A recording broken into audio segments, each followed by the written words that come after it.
Assalamualaikum warahmatullahi wabarakatuh. Ketemu dengan saya kembali di mata kuliah Mekanika Teknik. Baik, kali ini kita membahas materi yang ketiga, yaitu terkait dengan gaya luar dan vektor gaya.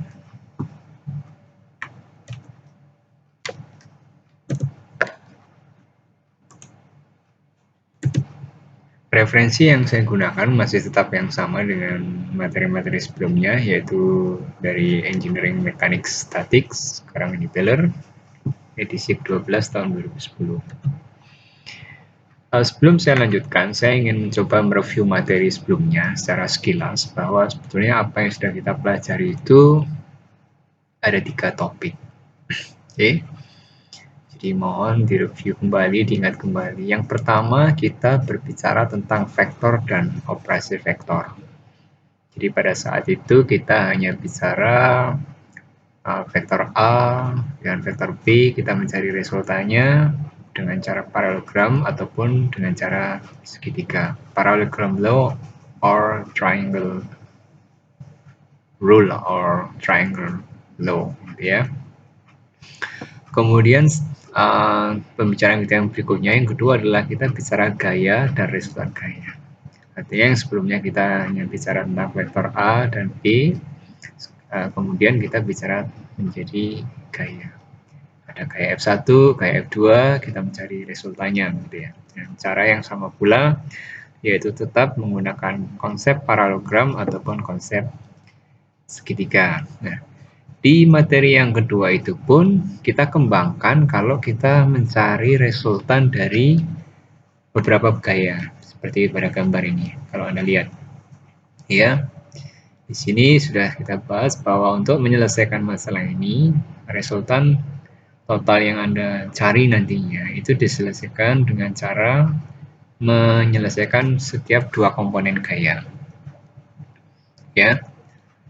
Nah, di poin yang materi yang pertama dan kedua ini, karena kita masih bicara resultan yang dimana dari hasil resultan itu membentuk satu segitiga, maka penyelesaian masalahnya dari langkah yang satu dan kedua inilah menggunakan hukum cosinus dan hukum sinus seperti ini. Ya, oke.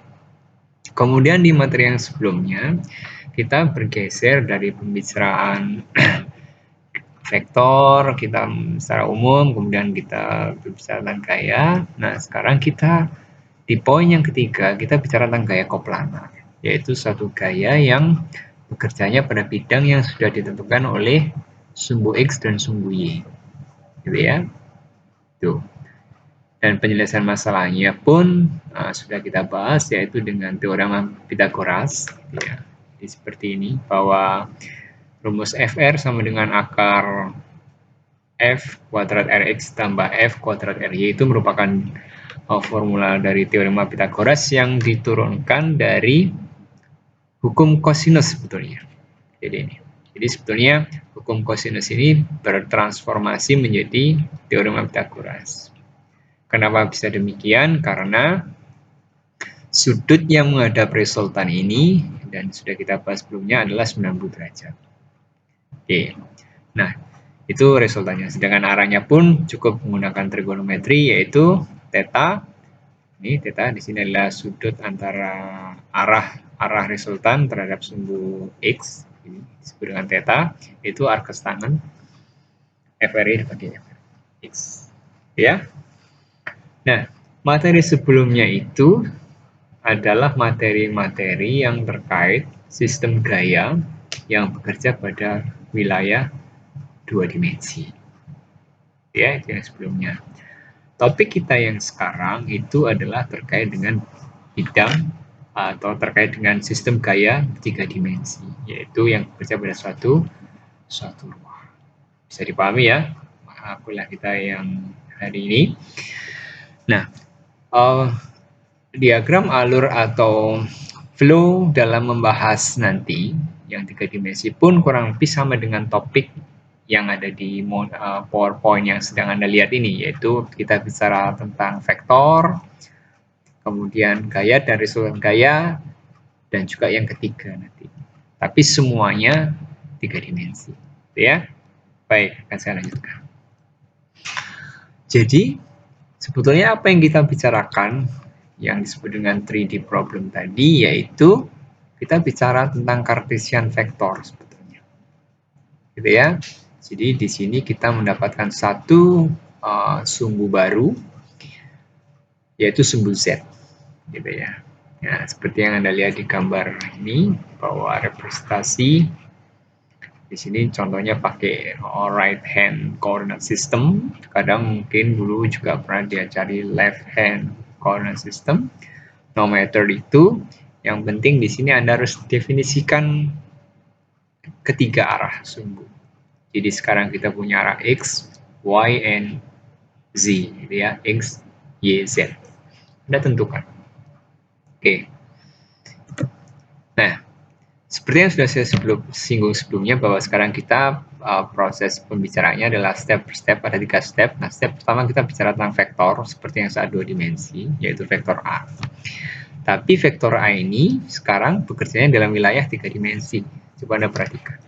Ya, vektor A yang garis warna biru ini bekerja dalam wilayah 3 dimensi, yaitu dia bekerja pada sumbu X, Y, and Z. Ya, sehingga sebetulnya vektor A ini merupakan resultan vektor yang merupakan penjumlahan dari AX ditambah AY ditambah AZ. Gitu ya. Jadi vektor A ini merupakan penjumlahan dari 3 komponen rektangular. Nah, tadi di materi sebelumnya Anda sudah pernah mendengar istilah komponen rektangular gitu ya, pada saat coplanar force gitu ya. Ini ada apa namanya istilahnya, waktu itu kita bicara Fx dan Fy gitu ya. Nah, sekarang kenapa disebut komponen rektangular? Karena sebetulnya A ini direpresentasikan pada sumbu X menjadi AX, rektangular arah X, kemudian AY adalah A, rektangular arah Y, dan seterusnya. Ya, jadi seperti ini, ada AX, AY, dan AZ. Gitu ya. Nah, nanti kita akan bahas secara detail lebih lanjut, tapi di tampilan ini sebetulnya konsep penyelesaiannya pun sebenarnya sederhana.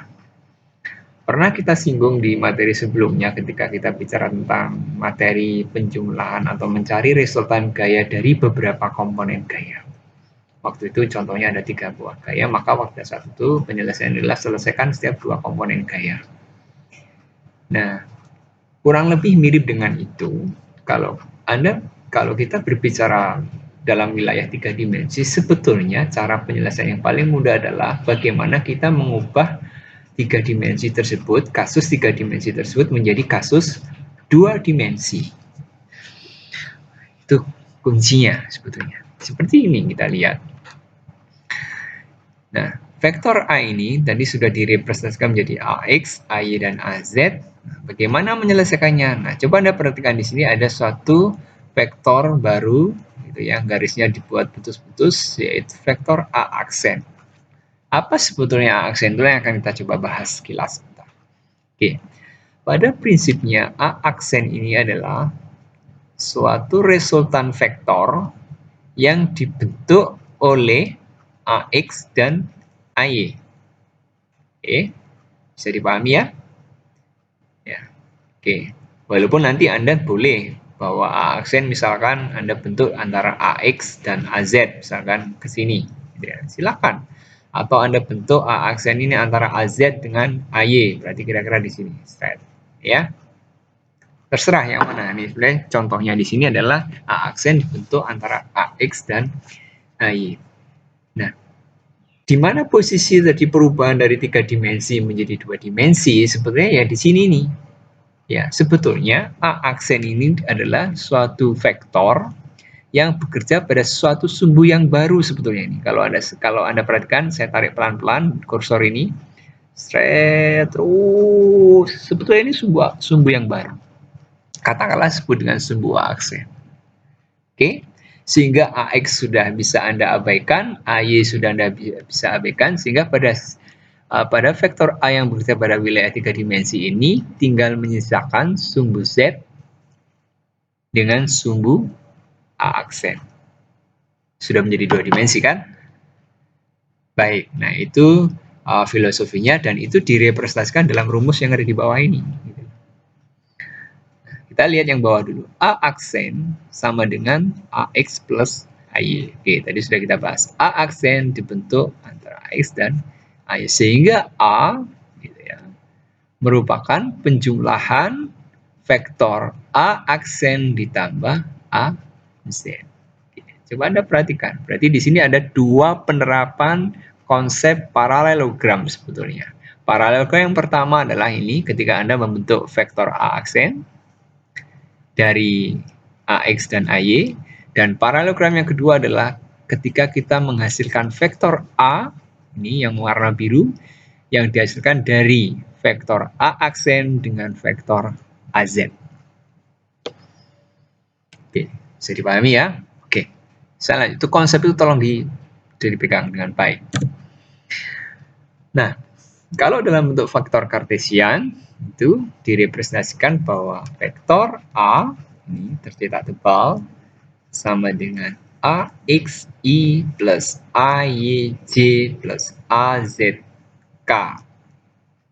Jadi AX, AY, AZ sekarang tercetak tipis dan miring, artinya nanti besarnya. Besarnya vektor A pada arah X, besarnya vektor A pada arah Y, dan besarnya vektor A pada arah Z. Skalar, oke? Tuh. Nah, tampak gambar sebelah kanan sebetulnya tadi yang sudah kita bahas, gitu ya, sudah kita bahas. Ini untuk mencari besarnya, maka sebetulnya besarnya kalau Anda lihat rumus di sini, makanya tercetak miring dan tipis sama dengan akar A kuadrat X plus A kuadrat Y plus A kuadrat Z. Bisa dipahami ya perbedaan antara rumus sebelah kiri itu susunan dalam bentuk vektor kartesian, sedangkan rumus sebelah kanan adalah besarnya vektor. Nah, bagaimana dengan arahnya?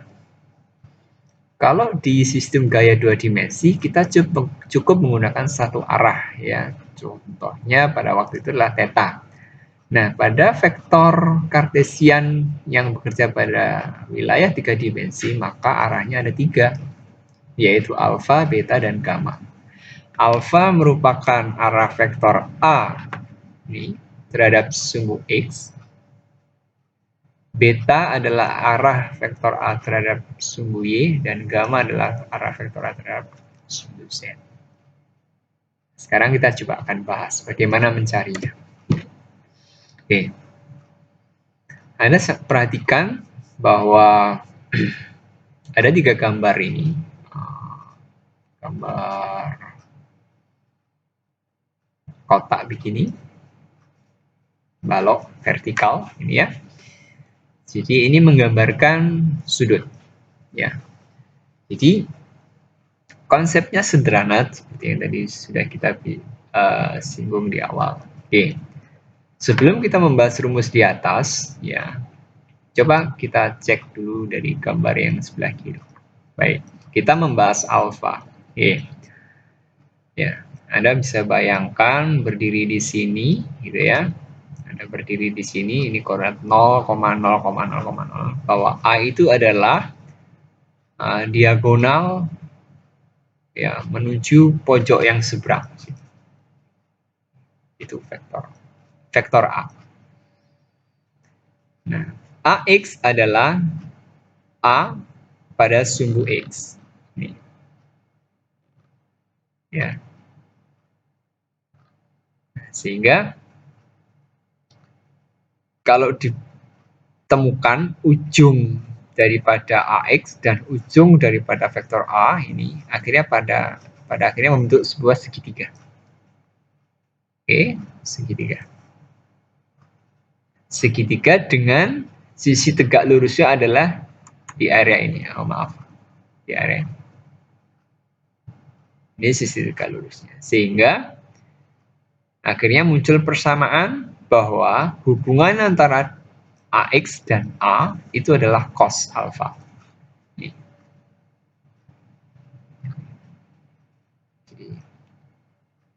Ini menjadi segitiga siku-siku dengan sisi siku kalau Anda lihat dari sisi sebelah sini. Kalau Anda lihat dari sisi sebelah sini, ini, gitu ya. Ini maksudnya, kalau Anda lihat dari sisi sebelah sini, ini.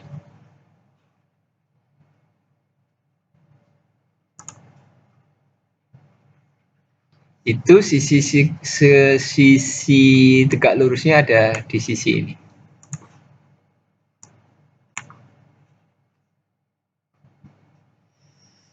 Oke, sehingga cos alfa sama dengan AX dibagi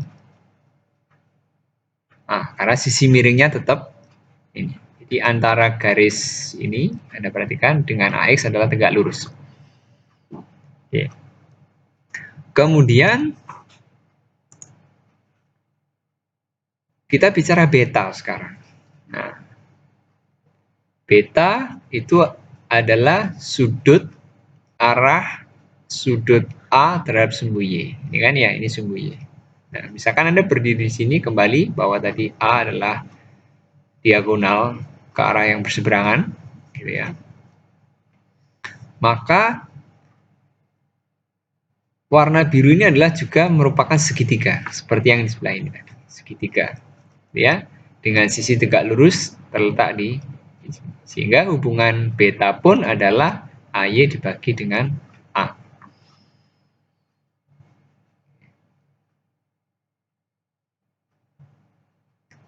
Untuk gamma demikian juga, gamma, gitu ya, karena gamma itu adalah antara A dengan sumbu Z, begini, gitu ya. Jadi hubungan gamma cos gamma adalah AZ dibagi dengan A. Tuh, baik. Jadi kalau saya ulang, yang sebelah kiri Anda lihat dari sisi sebelah sini, kemudian kalau yang ini Anda bisa lihat dari sisi sebelah sini, sedangkan gamma Anda bisa lihat dari sisi sebelah ini. Jadi kalau saya gambarkan menjadi sebuah segitiga, sebetulnya akan menjadi segitiga seperti ini. Seret, seret, seret. Di sini sisi tegak lurusnya, di sini adalah A X, di sini adalah A. Di sini alfa. Gitu ya. Oke.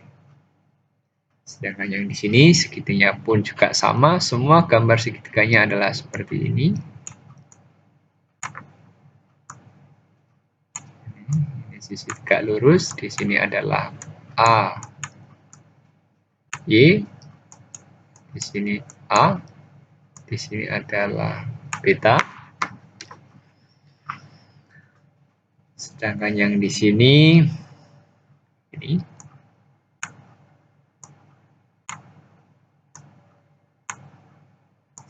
tegak lurus. Di sini A, di sini A Z, di sini adalah gamma. Oke. Baik, itu bisa kita lanjutkan.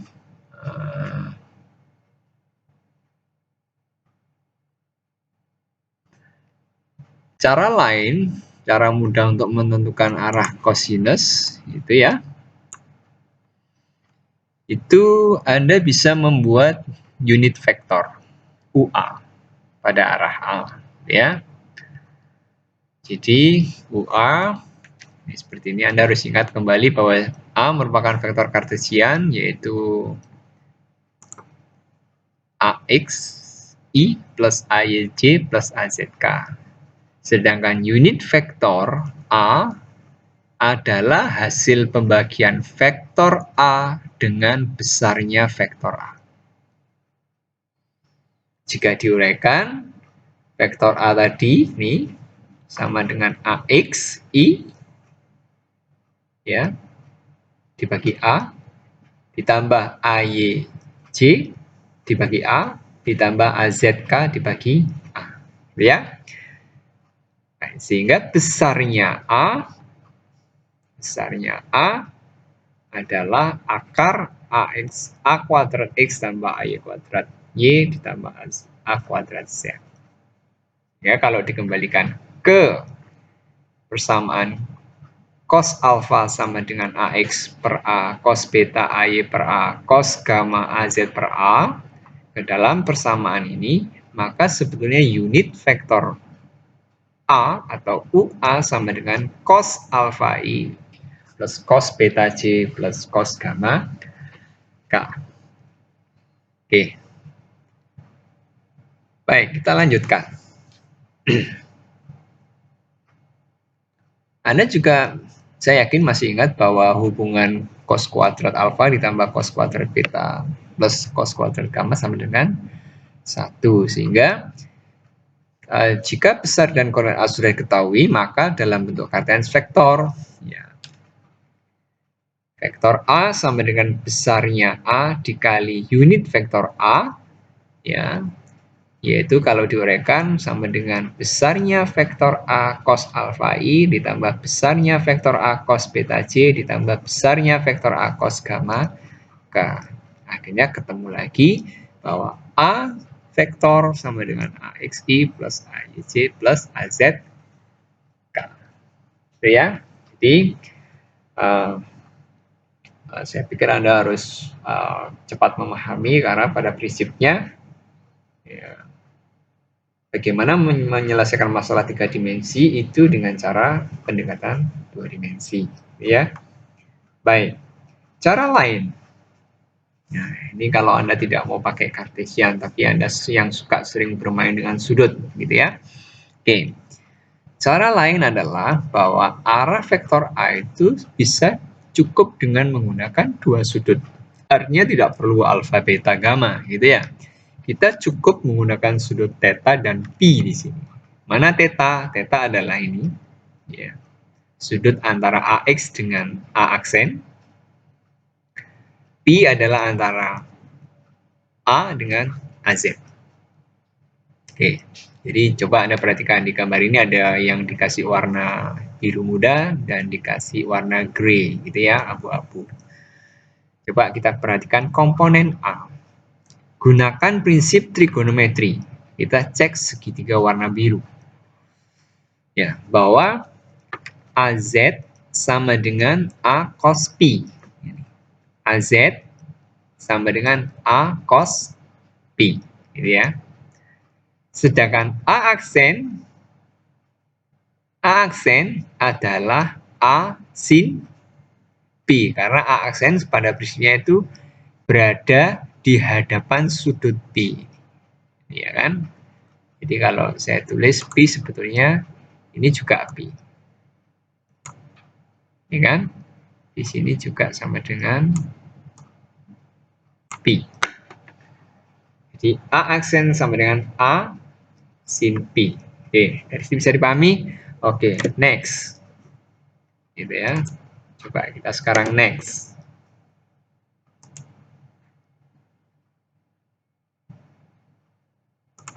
Saya hapus dulu. Oke, next. Dengan prinsip trigonometri, Anda sekarang cek AX. Ya, kita pakai theta sekarang. Bahwa AX adalah A aksen cos theta, gitu ya.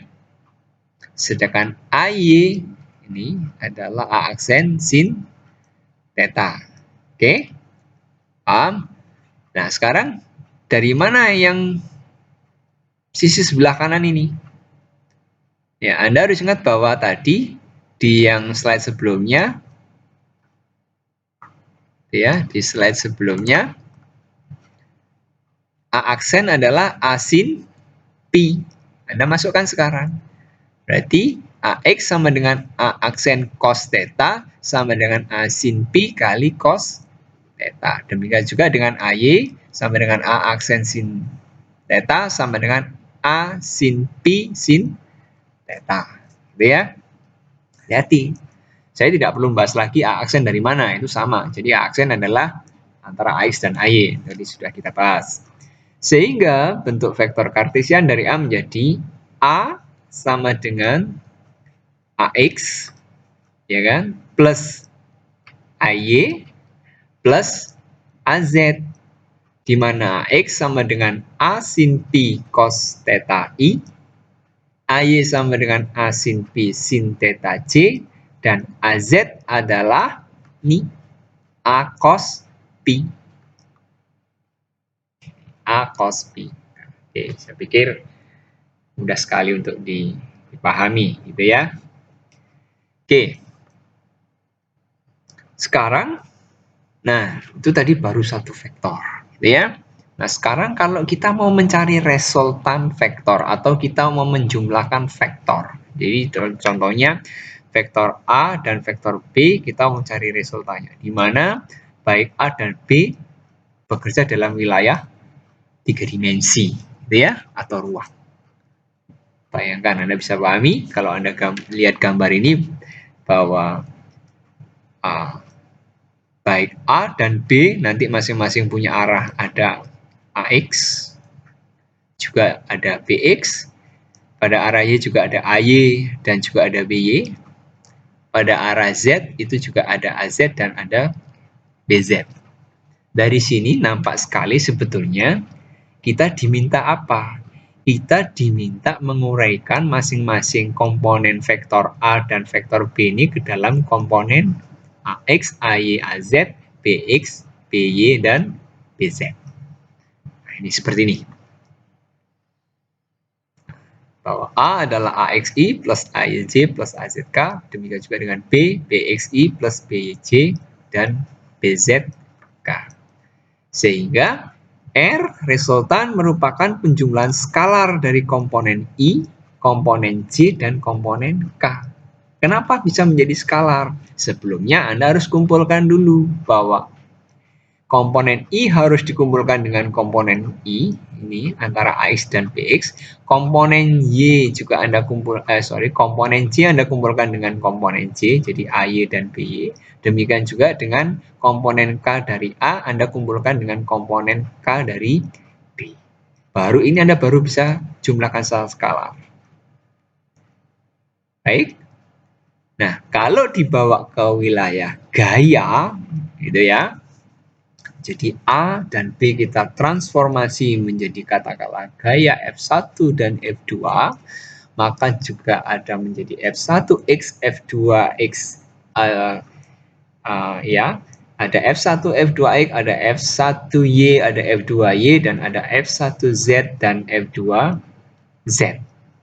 Sehingga resultan gaya itu merupakan penjumlahan aljabar dari semua komponen gaya, baik itu dalam arah X, arah Y, dan arah Z. Ada pertanyaan sampai sini? Jadi bisa diikuti ya stepnya. Tadi kita bicara tentang satu vektor. Nah, sekarang kita bergeser penjumlahan vektor dan sudah kita arahkan menjadi resultan gaya. Gitu ya. Jadi di sini sudah tampak jelas bahwa berapapun jumlah gaya yang bekerja pada sistem nanti dalam wilayah 3 dimensi, maka seberapapun jumlah gaya itu kita harus ekspresikan dalam bentuk komponen kartesian. Ya, ada arah I, ada arah J, dan ada arah K. Kemudian kita kumpulkan. Yang kelompok I kita kumpulkan kelompok I, yang J kita kelompokkan dalam kelompok J, dan yang K kita kumpulkan dalam satu kelompok K, gitu ya. Nah, sehingga pada akhirnya kumpulan dari kelompok I itu disebut dengan sigma Fx, kumpulan dari kelompok J disebut dengan sigma Fy, kumpulan dari kelompok K disebut dengan sigma Fz. Ya, mudah-mudahan bisa dipahami. Nah, ini ada contoh, misalkan ada satu contoh. Ada contoh kita diminta mengekspresikan gaya F seperti gambar di samping itu ya dalam bentuk Cartesian vektor, ya. Nah, coba Anda perhatikan F-nya 200 Newton. Arahnya sedemikian rupa. bahwa arah F ini terhadap sumbu Z atau gamanya adalah 45 derajat, F ini terhadap sumbu Y adalah atau betanya 60 derajat, sedangkan alfanya yang harus kita cari. Gitu ya. Coba perhatikan, since only two coordinate direction angles are specified, maka the third angle alpha must be determined. Gitu ya. Oke. Caranya bagaimana? Coba Anda perhatikan step per step. Kita punya hubungan bahwa cos kuadrat alfa, cos kuadrat beta, dan cos kuadrat gamma sama dengan 1. Masukkan. Yang diketahui kan beta sama gamma. Betanya 60 derajat, gammanya 45 derajat. Sehingga akhirnya dari sini kita muncul satu persamaan bahwa cos alfa sama dengan akar 1 minus 0,5 ya. 0,5 kuadrat cos 60 itu kan 0,5 gitu ya. Cos 45 adalah 0,707 ya. Sehingga kemungkinan nilainya ada 2. Jadi plus minus 0,5. Jadi karena ada plus dan minus maka sebetulnya ada 2 kemungkinan sudut sebetulnya nilai alfa itu ada 2 sebetulnya. Yaitu seandainya kita memasukkan yang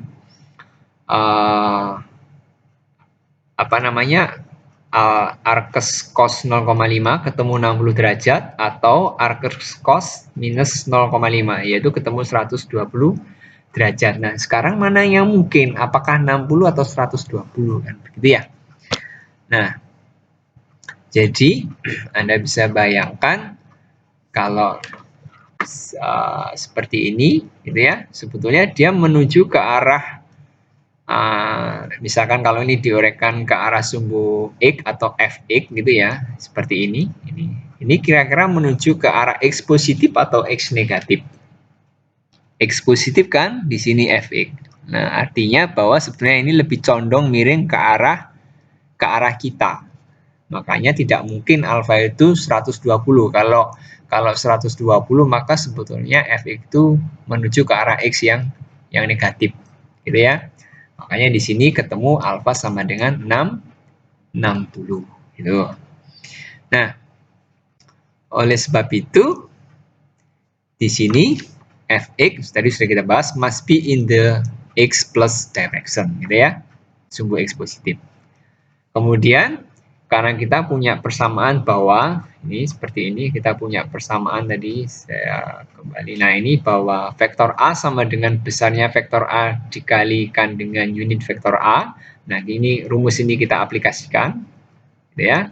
Bahwa vektor gaya F sama dengan besarnya gaya F dikalikan unit vektor gaya kan gitu ya.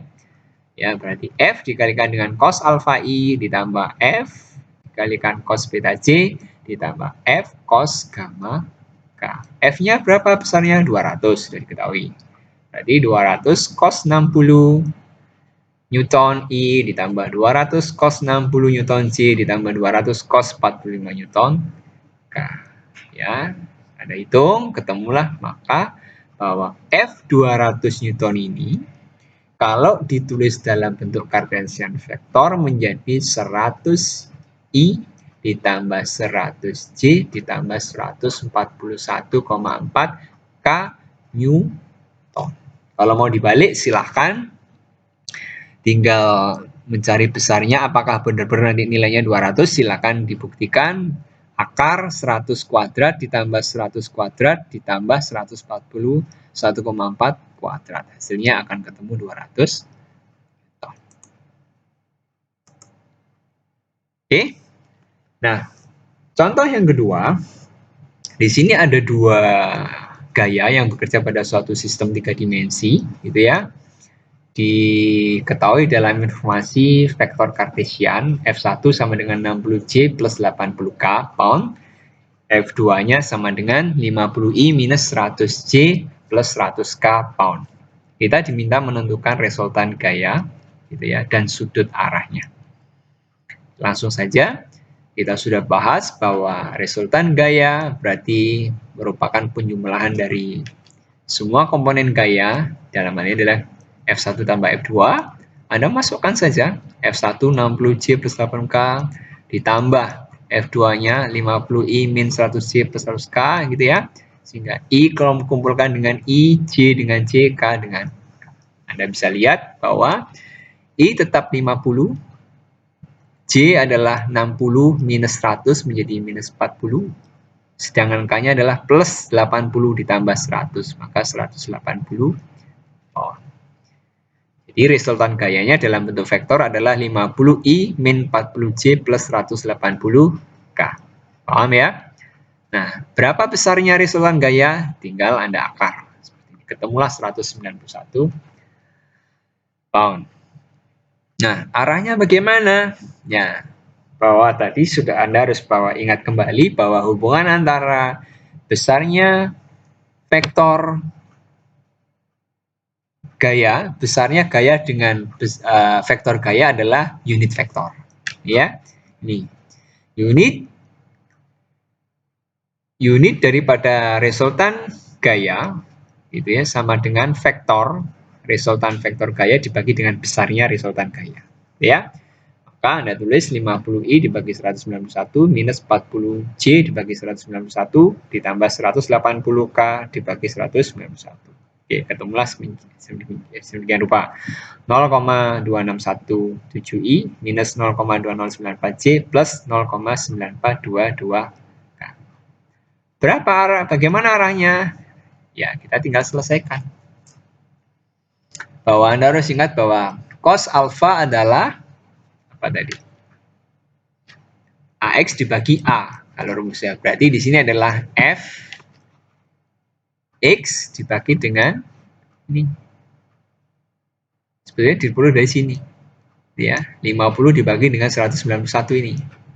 Nah, berarti cos alfanya sama dengan 0,2617. Alfanya berarti arkes cos. Cos betanya adalah minus 0,2094. Berarti arkes cosnya ketemu 102 derajat. Dan cos gamanya adalah 0,9422. Sehingga gamma adalah arkes daripada 0,94. Ketemulah alfa, beta, gamma. Dan gambarnya menjadi seperti ini. Kita punya F1, kita punya F2, kita punya resultan yang nilainya sama dengan 191 pound dalam bentuk vektor kartesian adalah 50I min 40J plus 180K dengan informasi alfa yaitu 74,8 derajat, betanya 102 derajat, gamanya 19,6 derajat. Oke. Menarik? Oke, itulah kuliah kita hari ini. Jadi saya review sedikit sebelum saya tutup bahwa kita pada akhirnya belajar vektor gaya 3 dimensi. Gitu ya. Kita habis belajar vektor A dalam arah 3 dimensi, ada AX, ada AY, AZ.